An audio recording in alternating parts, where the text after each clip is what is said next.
There's a specific kind of pain that comes from watching your family choose someone else over you. Not once, not twice, but every single time it matters. Every birthday, every achievement, every moment you needed them to show up, they chose her. And you learn to live with it. You learn to build a life where their presence doesn't matter, where their approval doesn't define you. Until the day you get married. My name is Emma Richardson. I am 34 years old. 6 months ago, I got married to the love of my life in a beautiful ceremony overlooking the ocean in Monterey, California. 150 guests attended. Friends, colleagues, my husband's family, people who had chosen to be in our lives. My parents were not inside that venue. Neither was my sister. They were not invited. But here's what I didn't know until after the ceremony. They came anyway. They drove 6 hours from Sacramento. They stood in the parking lot of my wedding venue for 3 hours. They watched from a distance as guests arrived, as I walked down the aisle, as my husband and I said our vows. They stood behind cars, behind trees, trying to catch a glimpse of the daughter they'd spent 34 years treating as second best. When I found out they'd been there, watching from the parking lot like strangers, I felt something I hadn't expected. Not anger, not satisfied, just the final confirmation that I'd made the right choice. This is the story of how my family chose my sister over me for 3 decades, and how they spent my wedding day in a parking lot watching the life they'd convinced themselves I'd never have without them. Before I tell you how I found out they were there, before I tell you what happened when they tried to explain themselves, I need something from you. If this story is already hitting close to home, if you've ever been the child who came second, the daughter who wasn't quite good enough, the one who was compared and found lacking, hit that like button right now. Not for me, for you, so you know you're not alone.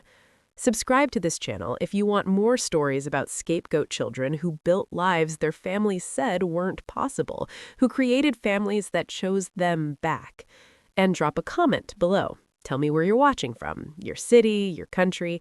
Tell me if you were the golden child or the forgotten one. Tell me your story. I read every single comment. We're building something here, a community of people who know what it feels like to be chosen second and build lives anyway. Now, let me take you back to where this all started, because to understand why they weren't invited to my wedding, you need to understand who my sister is. My sister's name is Olivia. She is 2 years younger than me. From the moment she was born, she was everything I wasn't, and our parents made sure both of us knew it. Olivia was beautiful, not just pretty, beautiful. Blonde hair that curled naturally, blue eyes, delicate features. She looked like a doll, like something you'd see in a catalog. I looked like our father. Dark hair, dark eyes, square jaw, strong features, not delicate, not doll-like. My mother used to look at us side by side and sigh. She never said the words out loud, but I could hear them anyway. Why can't you be more like your sister? Olivia was charming. She knew how to smile at exactly the right moment, how to say exactly what adults wanted to hear. She performed for people, and people loved her for it. I was quiet, serious. I asked too many questions. I thought too much. I wasn't performing. I was just trying to be myself. That wasn't enough. When I was 7 years old, I won a spelling bee at school, regional competition. I was so proud. I came home with my trophy and showed my parents. My father smiled. "Good job, Em." My mother said, "That's nice, honey." Then immediately, "Olivia, show Emma the picture you drew today." Olivia held up a crayon drawing, a house with flowers, the kind of thing every 5-year-old draws. My mother looked at it like it was the Mona Lisa. "Olivia is so artistic. We should put this on the refrigerator." My spelling bee trophy went on a shelf in my room. Olivia's crayon drawing went on the refrigerator. That was the pattern. When I was 11, I made the honor roll. My parents took us to dinner to celebrate. At the restaurant, they spent the entire meal talking about Olivia's gymnastics class. When I was 13, I got accepted into a gifted program at school. My mother told her friends, "Emma's doing well in school, but Olivia is just so naturally talented at everything she tries." When I was 15, I won a science fair. My parents came to the awards ceremony. They brought Olivia. During my presentation, Olivia got bored and wanted to leave, so we left, early, before I received my award. My mother said in the car, "It's just a school thing, Emma. You understand. Olivia needs to get home." When I was 17, I applied to colleges, good ones. I got into UC Berkeley with a partial scholarship. I was thrilled. My mother's response, "Berkeley is so far away, and it's so expensive even with the scholarship. Are you sure you want to do that?" That same year, Olivia, age 15, decided she wanted to model. My parents hired a professional photographer, spent $3,000 on a portfolio, drove her to auditions in Los Angeles every weekend for 6 months. I went to Berkeley. I paid for most of it myself. Loans, part-time jobs, summer work. My parents contributed a small amount. They said it was all they could afford. Olivia never became a model. She tried for 2 years, went to hundreds of auditions, booked nothing. My parents told her it wasn't her fault. The industry was unfair. She was too unique, too special for conventional beauty standards. When I graduated from Berkeley with a degree in engineering, top of the class, got a job at a tech company in San Francisco. Salary, $90,000 a year. I called my parents to tell them. My father said, "That's great, Emma, really great." Then, "Hold on, your mother wants to talk to you." My mother got on the phone. "Emma, hi. Listen, we need to talk about Olivia. She's been having a hard time. She's feeling a bit lost. Could you maybe give her some career advice? You're so practical. She could use that." I said, "Mom, I just called to tell you about my promotion." She said, "I know, honey, and that's wonderful, but can you call Olivia? She really looks up to you." Olivia didn't look up to me. She barely spoke to me. But my mother needed me to fix whatever was wrong with Olivia's life. That was my role. Not the daughter who succeeded, the daughter who fixed things for the daughter who mattered. When I was 27, I met David. He was a software engineer, smart, kind, funny. We started dating. Within 6 months, I knew he was the one. I brought him home for Thanksgiving. First boyfriend I'd ever introduced to my parents. The entire dinner, my mother talked about Olivia. Olivia's new boyfriend, Olivia's new apartment that my parents were helping her pay for, Olivia's plans to start a blog about wellness and self-care. David tried to engage. He asked me about my work, about my life. My parents would answer for me, then redirect the conversation to Olivia. After dinner, David pulled me aside. "Is it always like that?" I said, "Like what?" He said, "Like you're not really there. Like your background noise while they talk about your sister." I hadn't realized it was that obvious to other people. I said, "Yeah, it's always like that." He took my hand. "I'm sorry. That's not okay." It was the first time anyone had ever said that to me, that it wasn't okay. When I was 29, David proposed on a hiking trail overlooking the Pacific. It was perfect. I called my parents, excited, nervous, hoping this time would be different. My mother answered, "Emma, hi, what's up?" I said, "Mom, David proposed. We're engaged." She gasped, "Oh my God, that's wonderful. I'm so happy for you." I smiled. Finally, this was my moment. Then my mother said, "Hold on, I need to tell your father. And Olivia is here. She'll want to hear this too." I heard her yelling in the background, "Olivia, Emma got engaged." Olivia got on the phone. "Emma, oh my God, congratulations. That's so exciting." Then, immediately, "So I need to tell you something. I'm also engaged." My stomach dropped. What? Olivia said, "Yeah, Marcus proposed last week. I was going to wait to tell everyone, but since you just announced yours, I guess we're both getting married?" My mother got back on the phone. "This is incredible! Both of my daughters are engaged at the same time. We need to plan a joint celebration." I said, "Mom, Olivia just said she got engaged last week. Why is she just telling you now?" My mother said she wanted it to be private for a bit, but now that you're engaged too, this is perfect. We can do a double engagement party. I said, "I don't want a double party. I want my own celebration." She sighed. "Emma, don't be selfish. This is about both of you." I hung up. David found me crying in our bedroom. I told him what happened. He said, "We're not doing a double engagement party. This is your moment. They don't get to take it." 2 weeks later, my mother called. "Emma, we're planning the engagement party for you and Olivia. We're thinking next month. We've already booked a venue." I said, "Mom, I told you I don't want a double party." She said, "Emma, we can't afford 2 separate parties. You're both getting married. This makes sense." I said, "Then don't throw me a party at all." She was quiet. Then she said, "Fine, if that's how you want to be." She threw Olivia a party, solo, 100 guests. My parents paid for everything.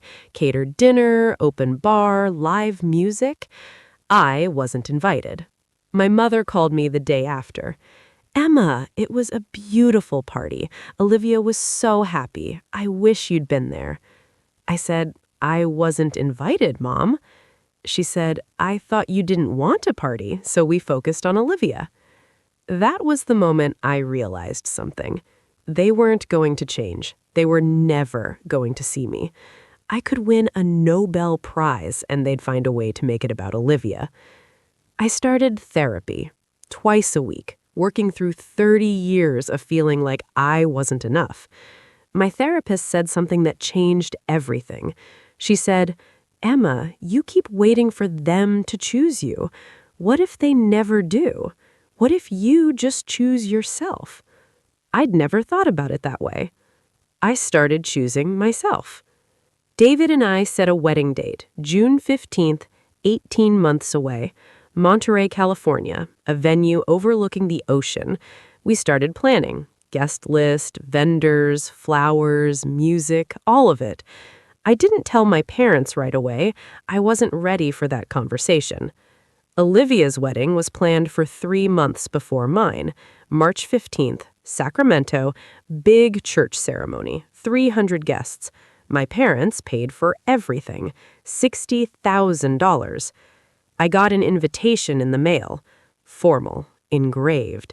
"Mr. and Mrs. Richardson request the honor of your presence at the marriage of their daughter, Olivia Marie Richardson." Underneath, in smaller print, "Black tie optional." I RSVP'd. Yes, +1. I'd go. I'd support my sister, even though she'd never supported me.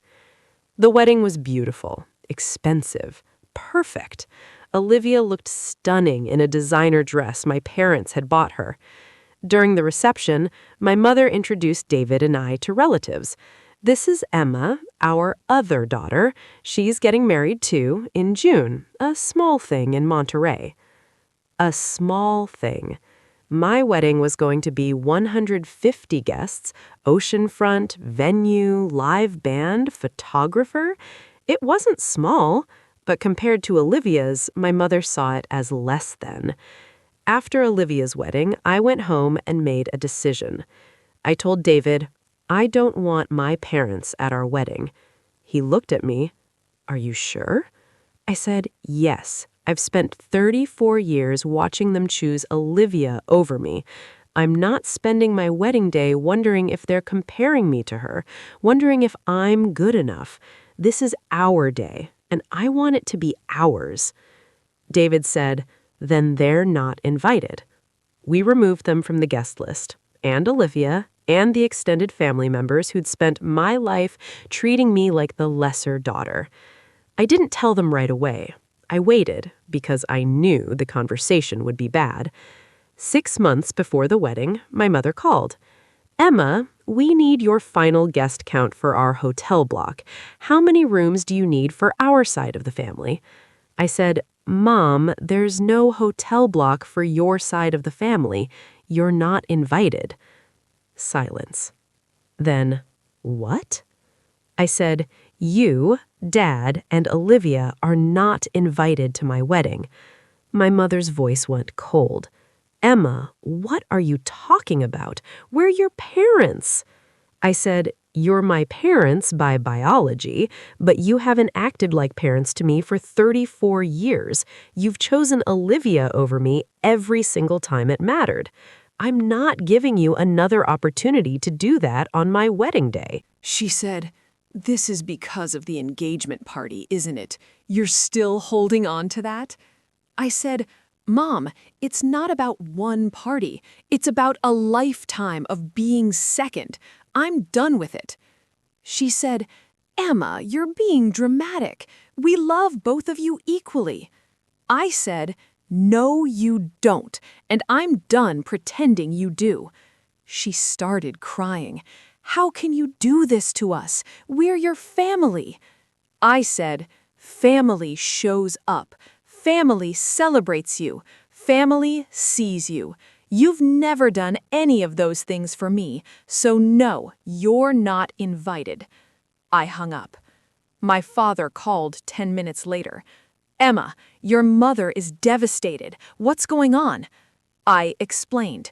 Again, everything. He said, Emma, I think you're overreacting. We've always supported you. I said, Dad, when was the last time you came to something that mattered to me without making it about Olivia? He couldn't answer. I said, that's what I thought. You're not invited. That's final. Olivia texted me, Emma, I can't believe you're doing this to Mom and Dad. They're heartbroken. You're being selfish. I didn't respond. My mother tried everything. She called, she texted, she sent emails. She had relatives call me to tell me I was making a mistake. I changed my number. I blocked them on social media. I built a wall. David's family was confused. His mother asked gently, Emma, are you sure about this? They're your parents. I said, I've never been more sure of anything. The wedding planning continued, without them, without their input, without their opinions. It was the freest I'd ever felt. June 15th arrived. The morning was perfect. Clear blue sky, gentle ocean breeze, 72 degrees. I got ready with my bridesmaids, my best friend Carrie, my college roommate Jen, and 3 women from work. Women who'd chosen to be in my life, who celebrated me, who saw me. The photographer was taking pictures of me in my dress when Carrie pulled me aside. She said, Emma, I need to tell you something. Don't freak out. My heart dropped. What? She said, your parents are here. They're in the parking lot. I stared at her. What do you mean they're in the parking lot? She said, a couple of the guests saw them when they arrived. They're not trying to come in. They're just standing out there, behind a car, watching people arrive. I felt something cold wash over me. They came after I told them not to. Carrie said, what do you want to do? I thought about it. I could go out there, confront them, tell them to leave, or I could ignore them completely, get married, have my perfect day, and let them stand in a parking lot like strangers. I said, nothing. I'm not doing anything. They can stand out there if they want, but they're not coming inside. They don't get to be part of this. Carrie hugged me. You're sure? I said, I've never been more sure. The ceremony was perfect. David stood at the altar in a navy suit. The sun was setting behind him, turning the ocean gold. 150 guests watched as I walked down the aisle. Not my father.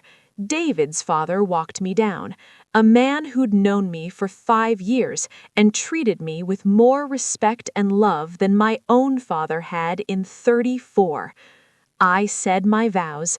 David said his. We kissed. Everyone cheered. I didn't think about the parking lot once. The reception was everything I dreamed of. Dancing, laughter, toasts that made me cry. David's mother gave a speech about how lucky they were to have me in their family, how I'd made David happier than she'd ever seen him. I danced with David's father. He said, "Emma, I'm honored to be here. I'm honored to be part of your life." I said, "Thank you for walking me down the aisle." He said, "I'd do it in a heartbeat." At the end of the night, after the last dance, after the sparkler exit, after all the guests had left, Carrie pulled me aside again. She said, "They're still out there." I looked at her. "Still?" She nodded. "They've been there the whole time, 5 hours." I walked to the edge of the venue. From where I stood, I could see the parking lot. 2 figures standing in the shadows, my mother and father, just standing there, watching. Not Olivia, just them. David came up behind me. He saw them too.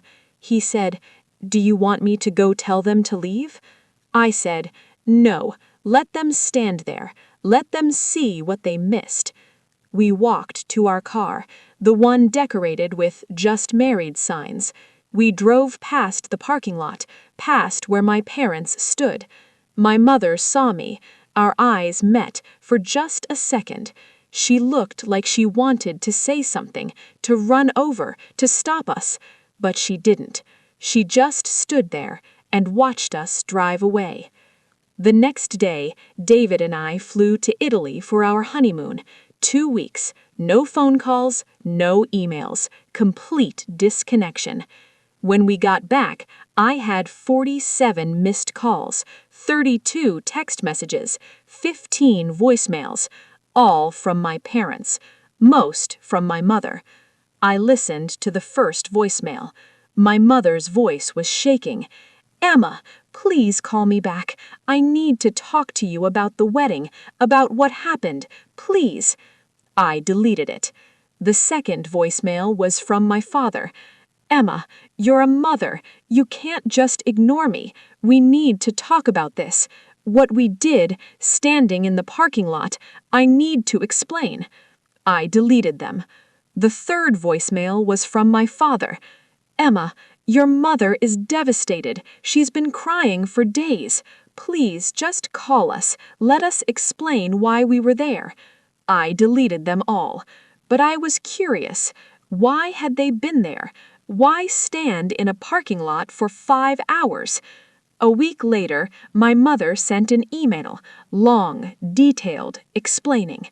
She wrote, "Emma, I know you don't want to talk to me, but I need to tell you what happened. Your father and I couldn't stay away. We couldn't let your wedding day pass by without being there somehow. We knew we weren't invited. We knew you didn't want us there, but you're our daughter, and we needed to see you get married. We didn't try to come inside. We didn't want to ruin your day. We just wanted to watch from a distance, to see you happy, to see you in your dress, to see you become someone's wife. I know what we did was wrong. I know we should have respected your wishes. But I also know that we've made so many mistakes with you, so many years of not seeing you, not celebrating you, not choosing you." And standing in that parking lot, watching you walk down the aisle from 100 feet away, I finally saw it. I saw what we'd done, what we'd lost. You were beautiful. You looked so happy. And you built that life without us. You found a man who loves you. You have friends who celebrate you. You created a family that chose you. And we weren't part of it. because we'd spent your whole life making you feel like you weren't enough. Emma, I'm not asking for forgiveness. I know I don't deserve it. But I'm asking you to know that we see it now. We see what we did wrong. We see who you are. And we're sorry we didn't see it sooner. I read that email 3 times. I didn't respond. 2 months later, Thanksgiving, my parents sent an invitation. Please come home for Thanksgiving. We want to see you. I didn't go. Christmas, same thing. Please come for Christmas. We miss you. I didn't go. My mother started sending cards, birthday cards, thinking of you cards, I'm sorry cards.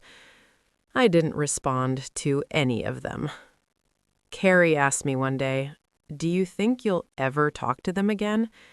I said, "I don't know. Maybe." But not because they stood in a parking lot, not because they finally saw what they missed, only if they actually change. She said, "How will you know if they've changed?" I said, "I won't, not unless I give them a chance." It's been a year since my wedding. David and I just celebrated our first anniversary.